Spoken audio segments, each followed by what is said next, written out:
Boa tarde, muito obrigada pelo interesse, pela presença. Vou tentar aproveitar da melhor maneira possível os meus 6 minutos para expor a síntese do nosso programa de governo. Eu costumo fazer uma apresentação em slides sobre o nosso programa e o primeiro slide é Cidades Inteligentes. Eu já chamei a apresentação de cidades sustentáveis, mas não é difícil concluir que uma cidade ou é inteligente ou nada mais se concretizará. Uma cidade que usa inteligentemente aquilo de que dispõe será uma cidade justa, saudável, igualitária. E no Brasil nós temos a reputação merecida, infelizmente, de sermos um país que desperdiça muito. Desperdiçamos energia, porque de tão abundantes os recursos parecem inesgotáveis, e não são. Desperdiçamos água, áreas verdes, desperdiçamos conhecimento. Muitas vezes o poder público se vê diante de um problema que gostaria de saber como resolver e a universidade já vem trabalhando nisso há algum tempo. Jovens talentos são convidados até por governos fora daqui para desenvolver projetos que nós poderíamos aproveitar. Comida se desperdiça no Brasil ao longo de toda a cadeia produtiva, desde a roça até a mesa.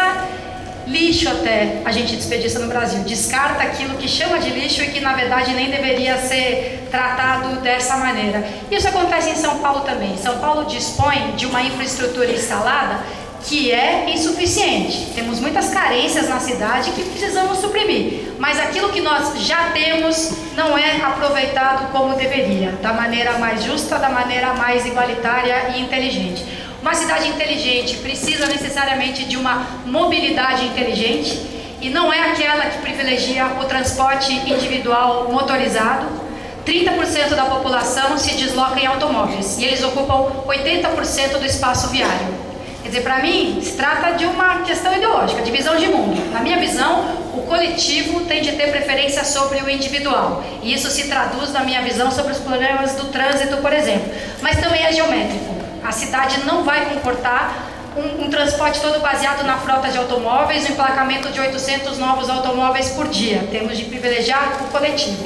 Dentro das atribuições da prefeitura, a maior obrigação do transporte público é o sistema de ônibus, que pode funcionar muito melhor, com pouco investimento, num curto prazo de tempo, se os corredores forem operados de maneira mais inteligente, por exemplo. Hoje o corredor é como aquela fila preferencial do supermercado, que é uma só, e onde se alinham 10 idosos, 2 gestantes e um cadeirante, esperando chegar a sua vez. O corredor de ônibus tem essa falta de inteligência. A gente tem 10 ônibus circulando, velocidade muito lenta um atrás do outro, quando o certo é ter um ônibus de grande capacidade circulando no corredor a intervalos regulares. Isso não é uma invenção, isso é tecnologia conhecida há muito tempo. Jaime Lerner fez isso em Curitiba décadas atrás, deu consultoria para a Prefeitura de Bogotá, que implantou o sistema assim muito bem sucedido, que de fato conseguiu atender muito melhor pessoas que antes se deslocavam ou ficavam paradas nos seus automóveis. Mas a gente não vai resolver o problema de uma mobilidade inteligente se não trabalhar sobre as razões que levam as pessoas a se deslocar.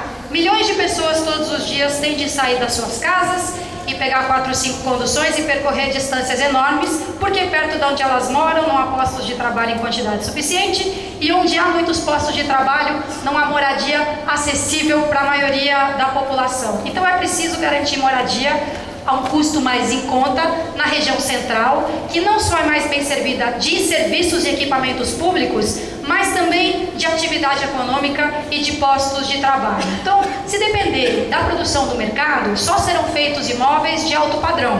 Imóveis até com uma metragem reduzida, como 45 metros quadrados, que é o caso de um prédio que está sendo construído na Avenida São João, bem perto do metrô República, cujo preço de venda é R$300 mil.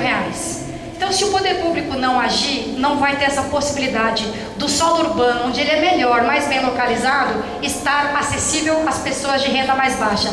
A prefeitura já dispõe de vários mecanismos para isso, tem o zoneamento, a zona especial de interesse social, que diz que ali só pode ser produzido um imóvel que caiba no bolso dessas famílias, tem a possibilidade ela mesma de ser empreendedora. A Coab pode reformar ou construir muito mais unidades na região central do que vem fazendo aí ao longo de todas as últimas gestões. E é preciso gerar também empregos, oportunidades de trabalho na periferia. A prefeitura também já dispõe de vários mecanismos para isso. Já existe uma lei, desde o governo Marta, um pouco modificada na gestão gestão Serra e depois na gestão do Kassab, que prevê incentivos fiscais para as empresas que se instalem na região de Itaquera. O que a gente vê é que muitas vezes só o incentivo fiscal não é suficiente para a empresa ser atraída para algum lugar, se falta segurança, se falta transporte coletivo, se não tem uma agência bancária próxima, uma área de comércio. Então, além do incentivo fiscal, a Prefeitura precisa criar ambientes que sejam realmente atraentes para as empresas e para os seus empregados, e assim evitar esses deslocamentos enormes. E a atividade econômica não é só o posto de trabalho, o emprego. Existem muitos empreendedores na periferia que têm dificuldade de lidar com a burocracia, com tributos. A Prefeitura precisa apoiar isso também para aquecer a atividade em todas as bordas da cidade. Muito obrigada.